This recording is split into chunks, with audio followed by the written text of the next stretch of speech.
येषां न विद्यां न तपो न दानं ज्ञानं न शीलं न गुणो न धर्मः ते मर्त्यलोके भुवे भारभूता मनुष्य रूपेण मृगाश्चरन्ति।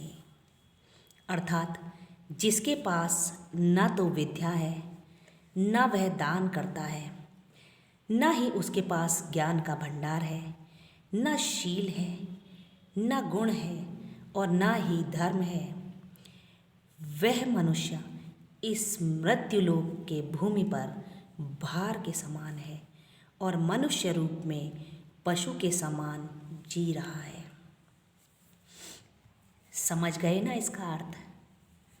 यही है इसका अर्थ।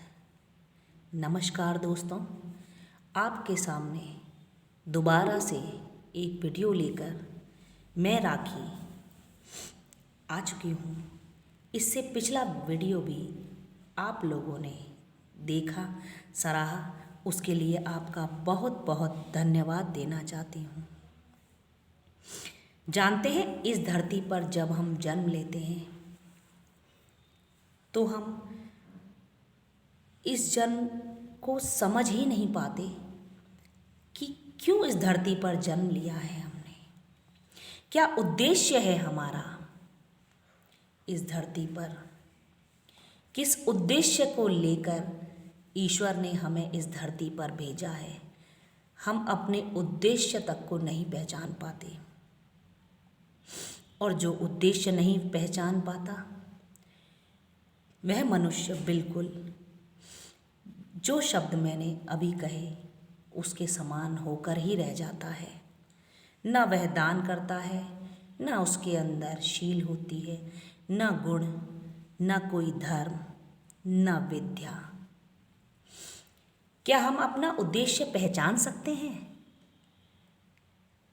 शायद कुछ लोगों का जवाब होगा, हमें कैसे पता कि हमने जन्म किस उद्देश्य से लिया है? तो आज मैं आपको बताती हूँ कि उस उद्देश्य को पाने के लिए, अपने जीवन के उस लक्ष्य को पहचानने के लिए, उस असीम कृपा को पहचानना बहुत आवश्यक है। उस प्रभु को पहचानना बहुत आवश्यक है जिसके कारण आपने यहाँ जन्म लिया है, जिसकी असीम कृपा से आपने यहाँ पर जन्म लिया है। आप एक बार पहचान कर तो देखिए, जिसके अलौकिक प्रकाश, अलौकिक शक्ति को अभी हम सब लोग मिलकर भी, पूरी दुनिया मिलकर भी नहीं जान सकते। किस उद्देश्य से जन्मे हैं हम, यह बताना उसी का कार्य है। उस परमात्मा को पहचानने के बाद ही जब हम उसको पा लेते हैं, उसी दिन से हमें अपना उद्देश्य और लक्ष्य निर्धारित हो जाता है, पता चल जाता है।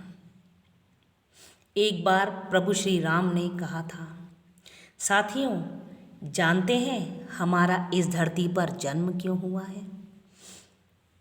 इस धरती पर जन्म हमने लिया है, क्यों लिया है? हमें यह पहचानना चाहिए, क्या इस जन्म के हम योग्य हैं अथवा नहीं। यही लक्ष्य आपको परमात्मा देगा, वह असीम शक्ति देगी, वह ईश्वर देगा, आपके प्रभु देंगे। एक बार उन्हें पहचानिए तो सही, एक बार उनकी शरण में जाकर देखिए तो सही, आपको सब कुछ प्राप्त होगा। अपने जीवन का उद्देश्य और लक्ष्य सब कुछ प्राप्त होगा। एक बार ईश्वर के चरणों में खुद का समर्पण करके तो देखिए, खुद को उस पर न्योछावर करके तो देखिए, वह आपका उद्देश्य स्वयं निर्धारित करने आएगा। वह आपका लक्ष्य स्वयं आपको बताएगा। आप माने या ना माने, एक बार प्राप्त करके तो देखिए, खुद ही जान जाएंगे कि हमारे जीवन का लक्ष्य क्या है, हमारे जीवन का उद्देश्य क्या है।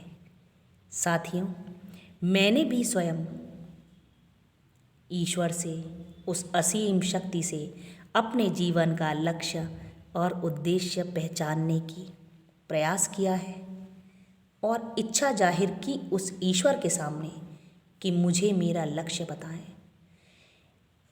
इस दुनिया के हर उस इंसान को उसके जीवन का उद्देश्य और लक्ष्य बताएं, जिसे पहचान कर वह सही निर्णय ले सके, सही मार्ग पर चल सके, सही उद्देश्य को जान सके और उस प्रभु को पाने से पूर्व हमें अपनी स्वयं की अंतरात्मा को पहचानना बहुत आवश्यक है। अपनी आत्मा को पहचान कर ही उस परमात्मा से, उस ईश्वर से, उस असीम कृपा से मिलन होता है। स्वयं की आत्मा को पहचान कर ही उस परमात्मा को पाना आसान और सरल तरीका है।